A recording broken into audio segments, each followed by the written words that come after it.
Salut mon ami et bienvenue dans ce nouveau cours d'italien pour débutants dans lequel tu vas comprendre comment est-ce que tu dois faire pour aller à la pharmacie. Alors quand on voyage en Italie et qu'on se fait un petit bobo ou qu'on a besoin d'une crème solaire ou de ce genre de truc, on a souvent besoin d'aller à la pharmacie. Le problème c'est que tu manques peut-être de vocabulaire, donc dans ce cours tu vas tout savoir pour aller à la pharmacie et réussir à obtenir ce que tu as besoin. Alors on va voir les trucs de base et je te donnerai des phrases toutes faites pour te débrouiller tout seul. Mais avant ça, si tu l'as pas fait, je te conseille de cliquer sur le lien qu'il y a soit en dessous de cette vidéo, soit quand tu viens sur le blog pour télécharger ton guide de conversation, ce guide qui te permettra de parler facilement italien lors de ton prochain voyage en Italie. Tu as par exemple des compléments à cette leçon sur la pharmacie dans le guide. Voilà, et maintenant on retourne au cours que tu vas voir.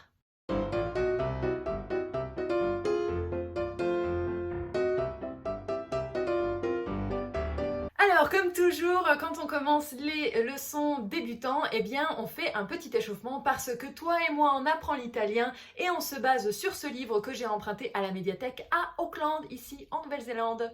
Alors, le petit échauffement du jour, il nous demande de faire deux choses. Numéro 1, il veut qu'on dise « Je suis allergique aux fruits secs » en italien. Comment tu dis ça ?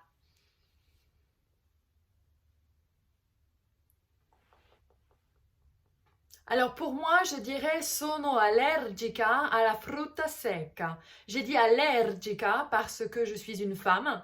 Et si tu es un homme, tu diras allergico. O pour un homme, A pour une femme. Ensuite, le bouquin, il veut qu'on conjugue le verbe avoir, c'est-à-dire avere, au présent.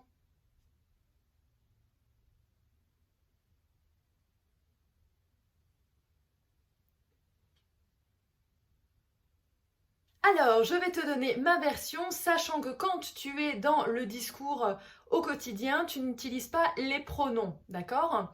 Donc, je les donne uniquement pour savoir où est-ce qu'on se situe, en commençant par je et en finissant par il ou elle avec un S. Io ho, tu hai, lui, lei ha, noi abbiamo, voi avete, loro hanno. Je vais aller vérifier dans le livre et je te dis ça tout de suite. Mon ami, si tu as répondu comme moi, tu as tout juste. Maintenant, on va continuer la leçon si tu veux bien.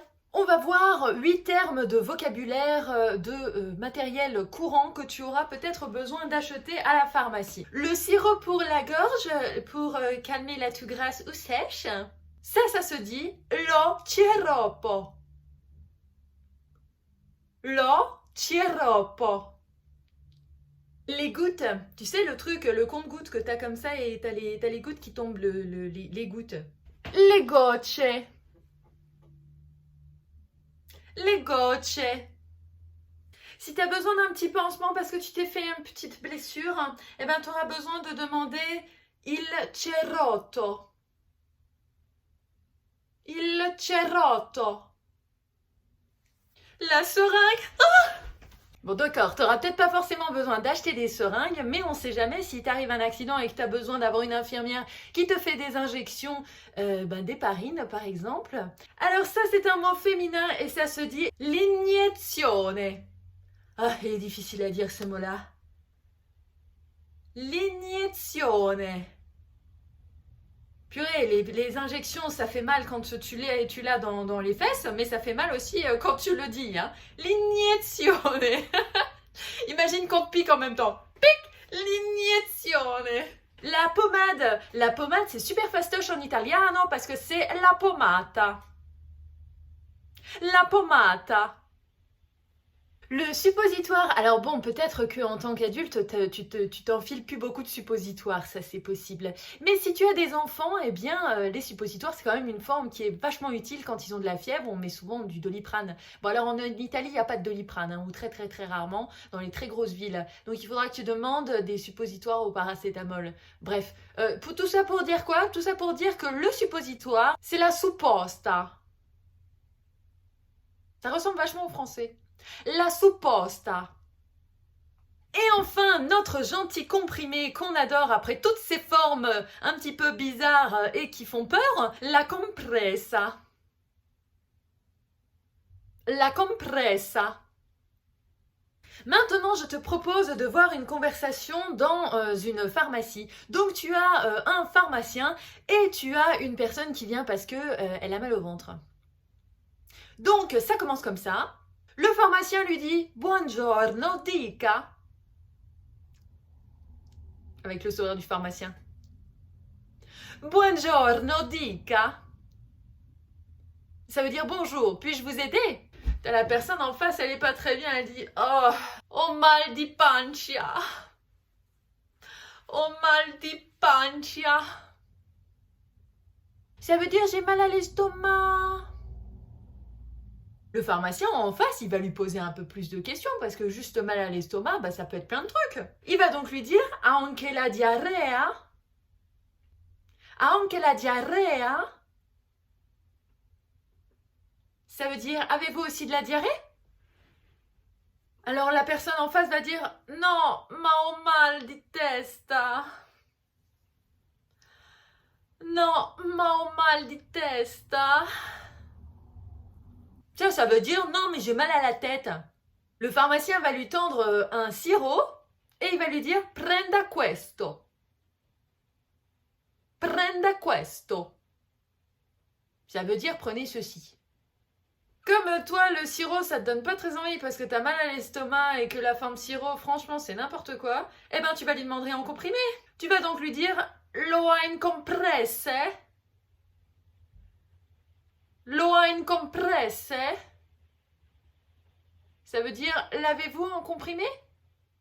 Comme on a vu des médicaments et quelques phrases utiles, maintenant on va voir des symptômes utiles. Enfin, on va avoir des symptômes que tu pourras potentiellement avoir. Alors, pas tous en même temps, j'espère très sincèrement pour toi, mais il faut quand même que tu saches comment est-ce que tu dis certaines choses. Alors, le mal de tête, on l'a vu, c'est mal di testa. Mal di testa. Mal di testa. Bon, tu peux la jouer théâtrale comme ça si ça te fait plaisir. Hein. Moi, c'est juste parce que je suis actrice dans la vie et que j'aime bien faire le clown. Le mal à l'estomac ou le mal de ventre, on l'a vu, c'est mal di pancia. La panse. Le mal di pancia. Mal à l'estomac, mal au ventre. La diarrhée qui est jamais super sympa à avoir, c'est la diarrhea. La diarrhea. Le rhume, tu sais, quand t'as le nez qui coule, que t'arrives plus bien à respirer, que tu fais atchoum partout tout le temps. C'est les symptômes un peu à la mode en ce moment, mais juste le rhume, c'est il raffreddore. Il raffreddore. La toux. C'est aussi vachement à la mode en ce moment, c'est la tosse. La tosse. Le coup de soleil. Le coup de soleil parce que t'as pas mis ta crème solaire et que t'as passé toute la journée à la plage. C'est l'erythema solare. L'erythema solare. Ça fait assez sens, c'est érythème solaire. Ça fait penser à un truc qui est rouge, donc ça peut être lié en effet au coup de soleil. C'est un mot qui est masculin en italien, attention. Mal de dents. Mal de dents, ça se dit mal di denti. Mal di denti. On va terminer le cours avec 3 phrases utiles que tu auras peut-être besoin pour aller à la pharmacie. Si tu veux dire que tu as un coup de soleil, eh ben tu diras tout simplement « Ho l'erythema solare ». Bon, pas avec un smile comme ça, hein. Parce qu'en général, quand tu as un coup de soleil et que tu vas à la pharmacie, c'est vraiment, ça fait mal. Donc, c'est « Ho l'erythema solare ». J'ai un coup de soleil. « Ho l'erythema solare ». Bah ouais, parce que j'ai passé trop de temps à la plage et que j'ai pas voulu mettre ma crème solaire. Eh ouais, et maintenant je suis tout rouge. Si tu ne veux pas avoir des comprimés mais que tu préfères avoir un sirop, eh ben tu demanderas simplement au pharmacien lo ha in sciroppo? Lo ha in sciroppo? L'avez-vous en sirop? Et enfin, si jamais tu fais partie de la catégorie de population qui est allergique à la pénicilline, cet antibiotique qui est vachement pratique pour plein de trucs, mais il y en a certains, ils sont allergiques et donc s'ils la prennent, ils finissent direct à l'hosto, eh ben tu diras sono allergico o allergica alla penicillina. Donc allergico si tu es un homme et allergica si tu es une femme. Sono allergico o sono allergica alla penicillina. Voilà mon ami, la leçon du jour, elle est terminée. J'espère que ça t'a plu, j'espère que tu as appris des nouveaux trucs. Moi en tout cas, j'ai appris plein de nouvelles choses. Si jamais tu as aimé la vidéo, eh bien n'hésite pas à me le dire en mettant un pouce et en t'abonnant à la chaîne YouTube si tu ne l'as pas déjà fait. Moi, je te dis à demain pour une autre vidéo, un nouveau cours, un nouveau point culturel. Bref, tu l'auras compris, un nouveau truc. En attendant, prends bien soin de toi et moi je te dis à demain. Ciao!